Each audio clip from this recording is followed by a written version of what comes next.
So coming off the house is more of a desert scape because they use very cheap fill to build the house up. So it's going to have more contaminants, and it's going to be the least fertile area. But pineapple doesn't care. Also, pineapple has a thick rind, so we don't have to worry about any dust shed coming off the house or roof. And we allow these so-called weeds to grow in around the pineapples, and we use them as a green manure. So we just chop them and drop them to fertilize as we go. This is Asiatic dayflower, and over there we have Biden's alba.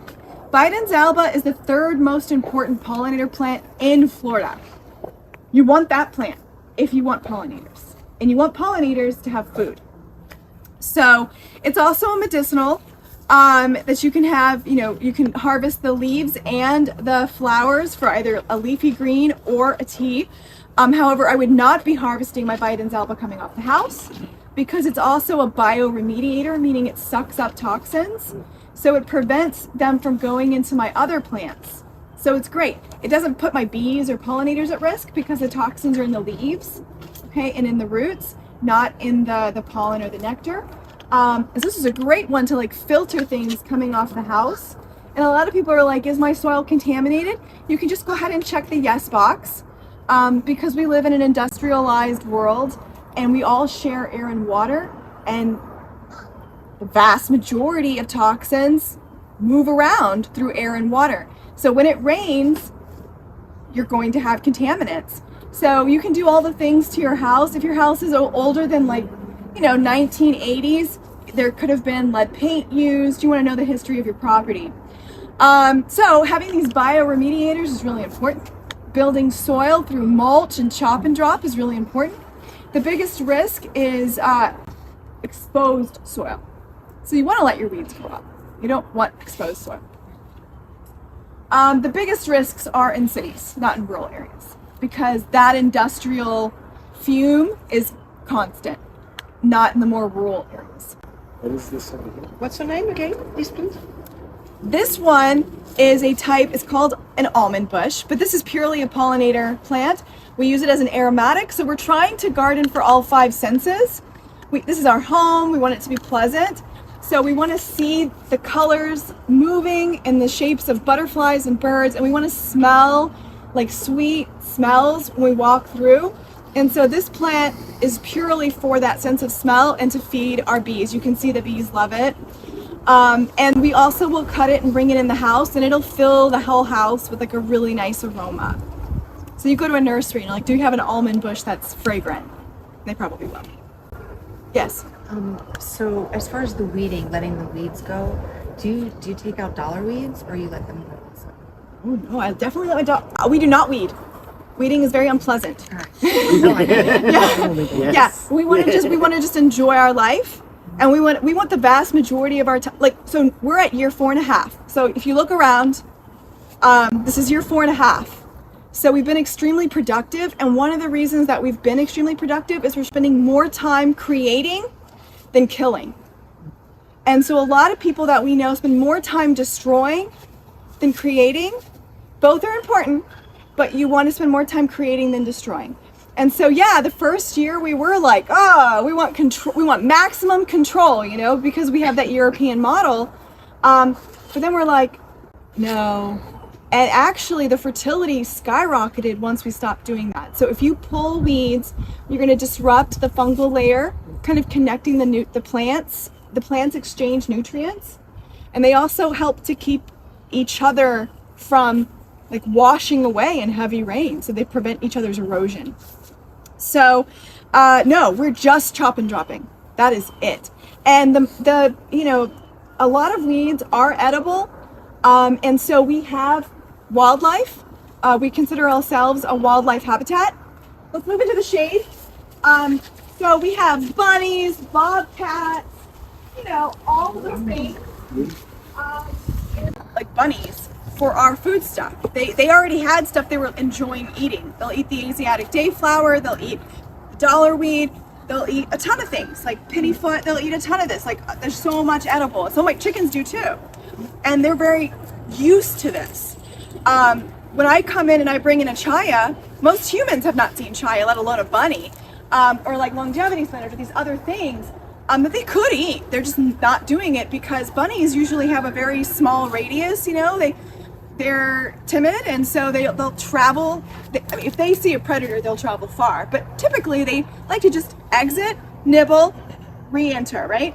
So if we do not weed, they don't go far. They have a familiar food source. We don't have to compete with them for food. So I was reading this Japanese gardening book, and the guy was like, the weeds help us. And I'm like, yes, the weeds help you. And so it's a mindset. And once you kind of shift the mindset, things start to grow much faster. Yeah. Can I ask a quick question? Yeah. Do you always chop and drop in the same island? No. So the Biden's alba, I want to spread. Okay. It's the third most important pollinator plant. Okay. And it removes toxins. So I will, like, I'll chop and drop, but then I'll take, like, if it's a layer of, like, this was a lot, I'll take it and I'll put it in a new section to help it colonize that section. But those decisions are always intentional. No, absolutely not. I mean, I would like to say, yes, we plan each day, but honestly, people are like, wow, this is so much work. No, this is our pleasure. This is our leisure. So I come out here oftentimes and I'll just like walk through and I'm like, you know what, I'm gonna just chop and drop right now. And so most of our human history was not monocrop agriculture. That's been linked to tyranny. You have a slave class to monitor a specific row. So most of our human culture was like this. And so when you walk in the garden and you're like intuitively allowing yourself to be like, this is what I feel like doing today, I just kind of feel like doing this, then you're actually aligning kind of with your human ancestry a little bit more, and it's really pleasing. And when you go inside, you're like, I had a great time out there. Whereas if you like make lists and you're like, I'm gonna kill it all and I'm gonna fight it and I'm gonna use it, then it's not so pleasing. So that's one of the things about permaculture I'm learning, is that there are a lot of people who plan absolutely everything, which is not my nature. No. So you did not plan everything. No, I mean, we observed first, Yes. and then we tried to just align with what was happening. So I told my husband, don't mow for 6 to 8 weeks. He's an engineer. He and I both were in corporate world. So like our sweet spot was passing Excel spreadsheets back and forth. That was like our love language. Like, you review my Excel, I review your Excel. Okay. So when I told my husband, like, we're not going to mow for 8 weeks, that was very uncomfortable for him. And basically we were using the weeds as our companion plants. So if you have Biden's alba, you know, you have well draining and you have enough sun to produce a flower that requires at least 6 to 8 hours. So you can then companion plant with Biden's alba your fruit trees like papaya or mango and things like that. If you have Asiatic dayflower, you know that it's getting a higher quantity of shade, and so it's able to retain a little bit more moisture, and so you can companion plant with that. So we just did that all over, where we used the iSeek iNaturalist app to just identify the weeds as they came up. What conditions do they like? And then what edible plant can we plant right in that? And then we would just mulch right around what we planted. And oftentimes I would try to plant it small, like actually 3-inch pots. And a lot of people are like, no, you need to wait till it's like a 3-gallon or a 7-gallon. And actually no, because we want the taproot to be substantial, but also if we're colonizing a new area, that's the biggest threat to having wildlife eat or disrupt what we planted.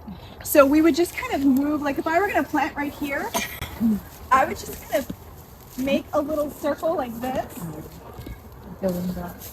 And, you know, make sure it can get sunlight. And I'd plant right there. And the reason I would do that is my chickens cannot kick out what I just planted, which they do, because we let them free roam. The bunnies are not going to eat it. The bunnies can't even see it. So this is so successful, especially when it's a tree or a shrub. So now mostly what I'm looking for is at least 3 to 4 feet. If I'm going to plant something new, it has to be 3 to 4 feet at maturity or taller. Otherwise, I'm not wasting my time, because it cannot compete. So I'd have to be out here all the time, like weeding and mulching, and then like killing like Elmer fudding it, like wascally wabbits. And I'm just like not gonna do that. So now I'm like, it's gotta get to, you know, and I don't have to plant it when it's that tall. I can plant it when it's teeny. And that's it. Yeah.